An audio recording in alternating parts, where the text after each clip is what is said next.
JWL Sports, where we review all the best sports clips from around the world. Now you're probably wondering, why should I watch over here instead of any of the other channels? And that's because over there, they don't care about what you have to say. They say this all the time, they talk down to us, they think we're just a bunch of clowns on YouTube, Twitter. But I think it's the opposite. I think we know exactly what we're talking about. So I read every single comment. So if you think what I'm saying is the most ridiculous thing you've ever heard, let me know in the comments below. If you think what I'm saying is the most amazing thing, then definitely please let me know. Either way, let's get into some discussions, let's get into some fights, but ultimately, let's just have some fun. And please do consider subscribing. We are building an amazing community here, and it's turning into something truly, truly special. I want to build something that we all genuinely feel connected to, something that we're really excited to be part of, and I think we're well on our way to doing it. So without further ado, let's get to it.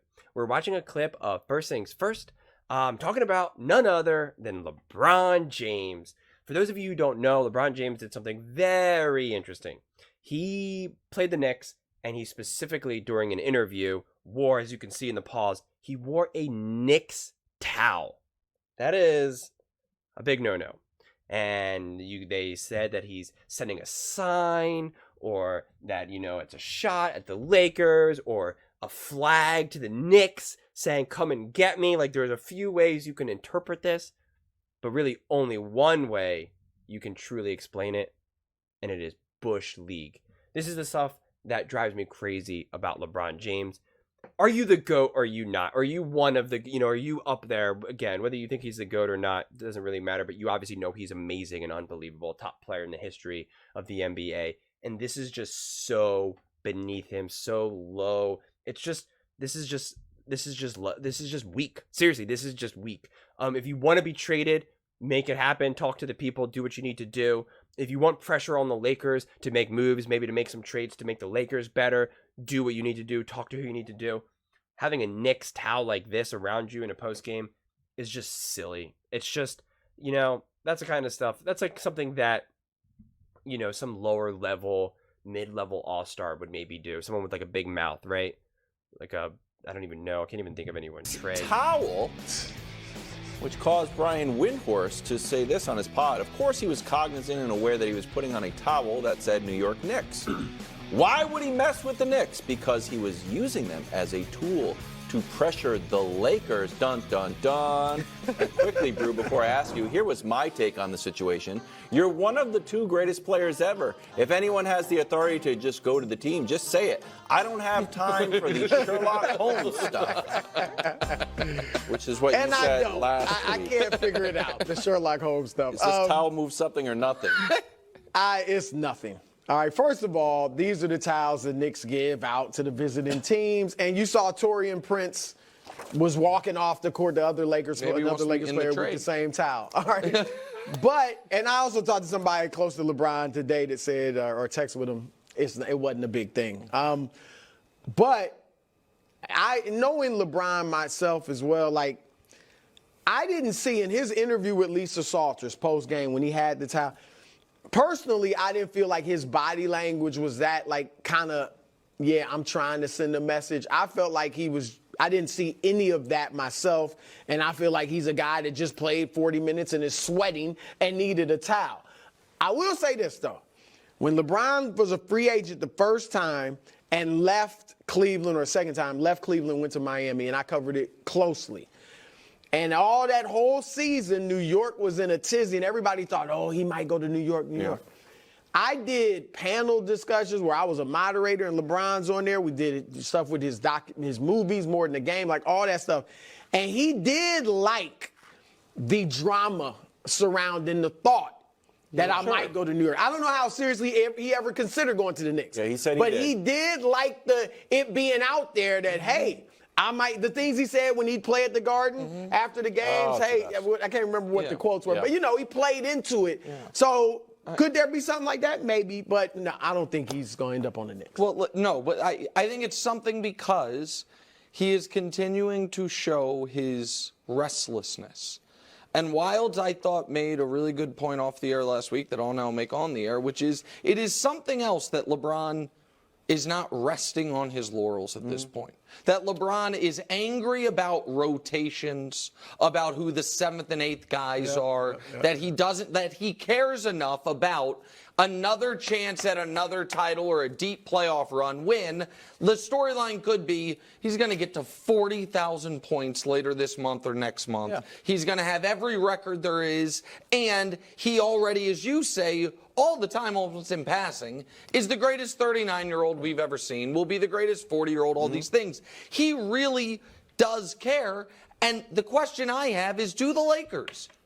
Let me ask you this, because you bring that up. Yeah. Because, you know, I was talking to somebody in the league a couple days ago, and it's like we should really be celebrating this great career of LeBron James, right? And I don't want a farewell tour. But when Jordan was with the Wizards, there was no clamor, let's get. Okay, but this is silly though. You can't just compare ages. You have to compare where they're at in their careers. Now, LeBron James, because of just genetics, hard work, modern medicine, and, you know, also not playing in college and things of that nature, has been able to have a longer career. So they keep comparing, you know, at this age, what did he do relative to like what Michael Jordan did and stuff like that. Michael Jordan's body was not that of a LeBron James. And Michael Jordan took care of his body, probably not as well as, say, a LeBron James. But you know, again, no matter how we want to give the reason why LeBron James hasn't been able to play so long, whether it's just because of his hard work or just luck and genetics, doesn't even matter for the sake of the argument. But we should be just celebrating LeBron, but LeBron isn't in his Wizards years right now. Just because it's that same level of age, that's one thing, but it's not actually where he's at in his career. Just like how some players' rookie year is when they're 22, 23, while other players' rookie year is when they're 19. You know, not as much now because of the way how the rules changed in the NBA. So you can't just compare age to age. It's not really a fair trade. So what Brew's trying to say is like there's so much pressure on LeBron to win and stuff like that. That's because this isn't actually LeBron's final year or even his final 2 years. He's playing like he's in the last 5 years of his career. Like he has another 5 years left in the NBA. And if that's the case, well then yeah, there's still pressure on, because when Michael Jordan still had 5 years left in his career, he was winning championships. That's just a reality. So that's the way you kind of have to look at it in the regard. And let's just use Tom Brady as an example, who obviously, you know, defied, you know, the ages as well. You weren't like, hey, let's just marvel at what Tom Brady can do, because it's like in Tom Brady's last 5 years, he won a Super Bowl. I think he may have won 2 Super Bowls. I forget exactly. You know, when he won. Wait, didn't he win in 2018? Right, and that was his last one, I think, with the Patriots. And then of course he won. No, because it was 19 into 20. I forget exactly, but whatever it was, I think within his last 5 years is when he won a Super Bowl. He won 2 Super Bowls. So that's the way you kind of have to look at it, because he was still playing at the top level of his year. You can't compare him to Peyton Manning or these other quarterbacks who you're just like, they're hanging on. And even though Peyton Manning won a Super Bowl, but he was hanging on by a thread there. Tom Brady wasn't hanging on by a thread. So why should we compare him to other players who were hanging on by a thread? That's not where they're at in their physical health and their career. So LeBron James, yes, we still expect great things out of him because he's obviously capable of still these great things. When other players were near the end of their careers, they couldn't play anymore. Their bodies were failing them. LeBron James' body's not necessarily failing him just yet, which is amazing and awesome. And that's like, you know, fantastic. And we're very lucky to be able to still have that.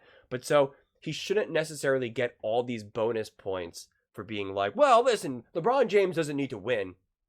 We just need to like tip our hat and say, look how amazing it is that he's still playing at a high level at this age. Yes, we can say that, but that's not enough just to say, you know, we weren't saying that about Tom Brady. It was all about Super Bowls with Tom Brady. When Tom Brady lost in the playoffs against the Dallas Cowboys, which I thought wasn't even really his fault, because they asked this 40-some-year-old quarterback to throw the ball 40-some times, and you're just like, what are you doing? They had no run game, no nothing. But that's another argument. It was just like, they were still like, God, what is Tom Brady doing? They were saying like Tom Brady needs to play better. He's not playing that well. They compare Baker Mayfield's first year with the Bucs and compare that to Tom Brady's last year, and they say, look, he's better than Tom Brady. Like that's literally what Nick Wright did like about a month ago or so, a few weeks ago. And it's like, that's what you do when you're the GOAT, and that's what you do when you're still playing. Nobody was just saying, isn't it amazing that Tom Brady's still playing? No, that's all he needs to do is just play. No, it was like he needs to win. He's the GOAT. He's amazing. He still can clearly play. So then we expect him to play, and we expect him to play well. And that's the thing with LeBron James, is that, you know what, you're not just happy to be there. Just because you're old and you're older than any of these other players and you're the best 39-year-old the NBA has ever seen, yes, we can celebrate that. We can talk about it.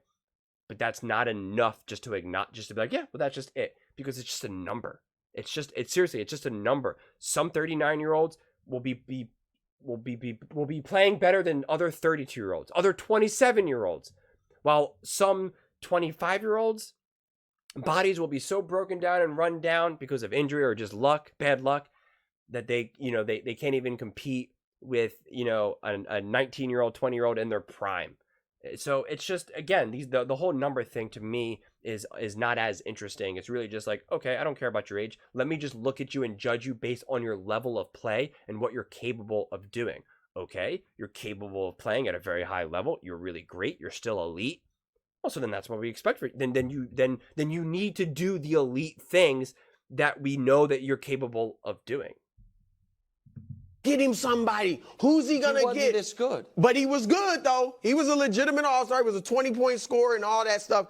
And I'm saying we just celebrated watching the great Michael Jordan, even in a diminished state.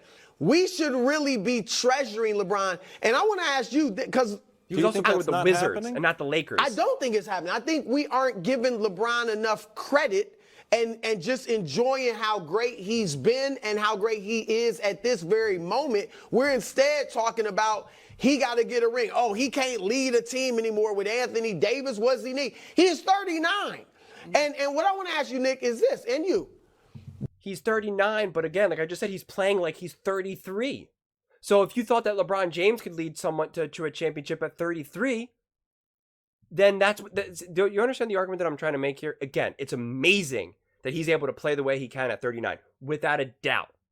But he clearly is playing like your average 32-year-old, 29-year-old, 30-year-old. And if that's the case, if that's his skill set and his level of ability, well, then we expect him to be able to do those things. And then we expect him to be able to lead the team and do the things that needs to be done. Do you think this is, I've never seen a player at this stage of his career where everybody was focused on was him getting another ring. Fair. And I feel like this is because it's like LeBron's chasing Michael Jordan.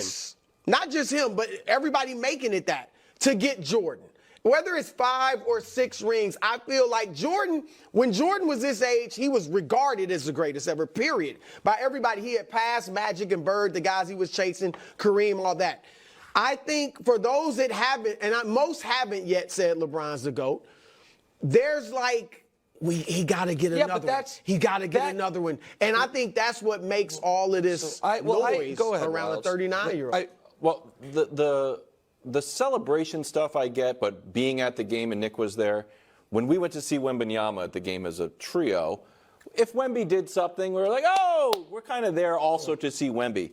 When LeBron caught like a little dunk in the first quarter, Madison Square Garden, I'm sorry, Ramsey, exploded. I was like, what in the world? It was one of the loudest visiting cheers I'd ever heard. I believe so why I think there might be a disconnect from talking heads and your average fan when he's going to visiting arenas and having them light up. No, but it's because of how he's covered.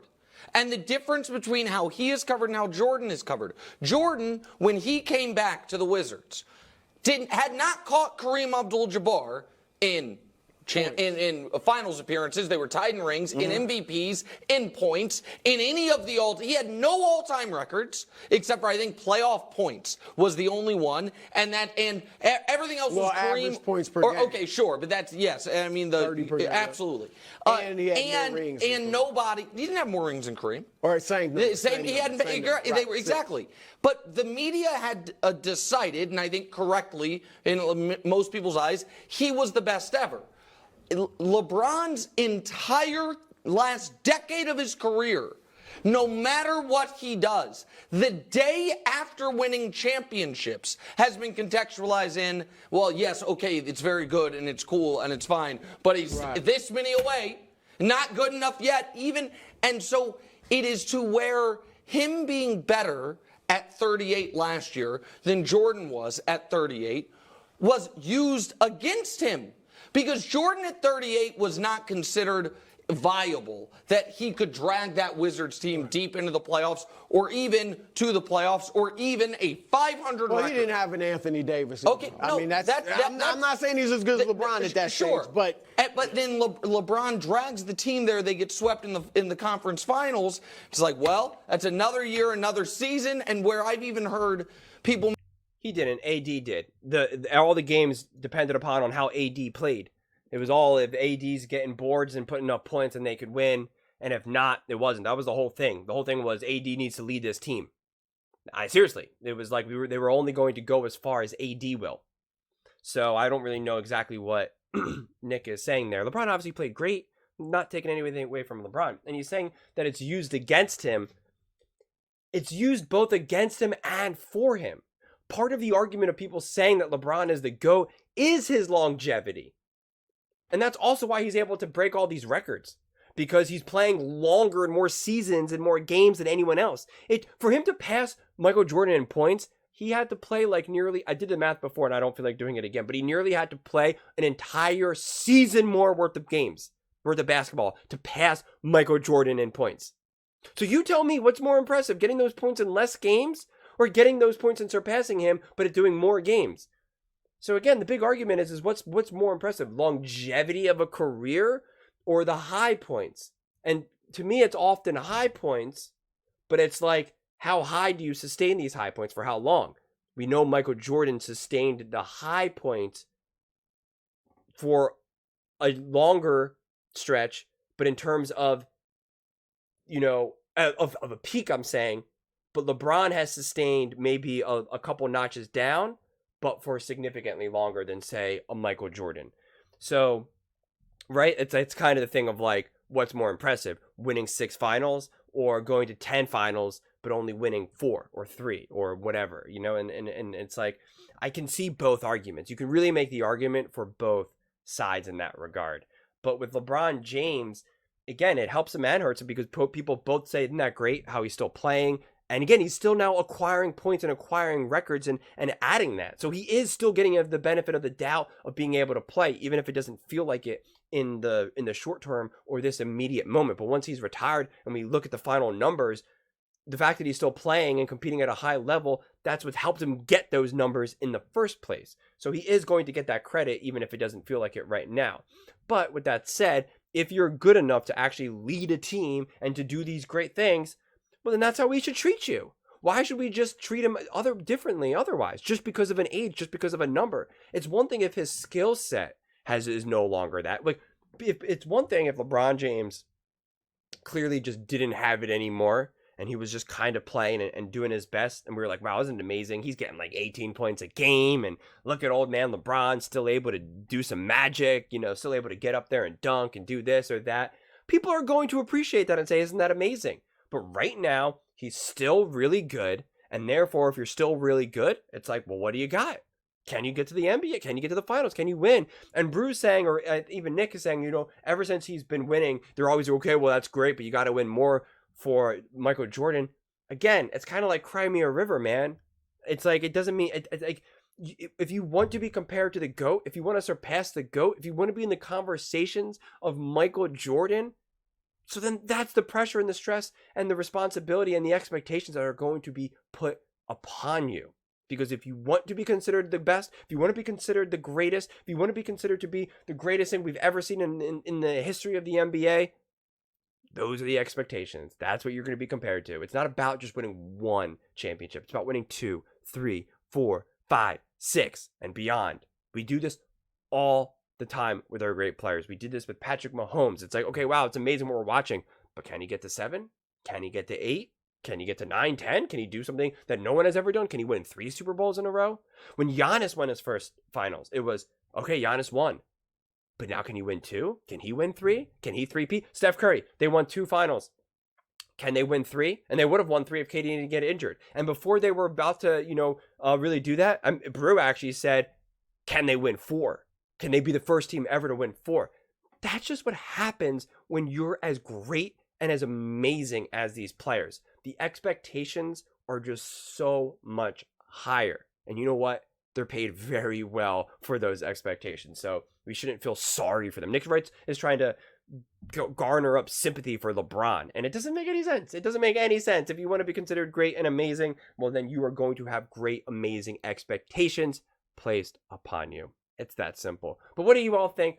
Would absolutely love to hear your thoughts on this one. Let me know in the comments below. Do you think it's fair, the expectations that we put on LeBron? Do you think LeBron was trying to send any messages with his Knicks towel, or was it just a towel? Would love to hear your thoughts. Let me know in the comments below. Please don't forget to subscribe. As I said, we are building an amazing community here, and I would truly love to see you part of it. And please don't forget to give this video a thumbs up, as it really, really helps with the visibility and the algorithm, and I would greatly appreciate it. Thank you so much, and see you next time.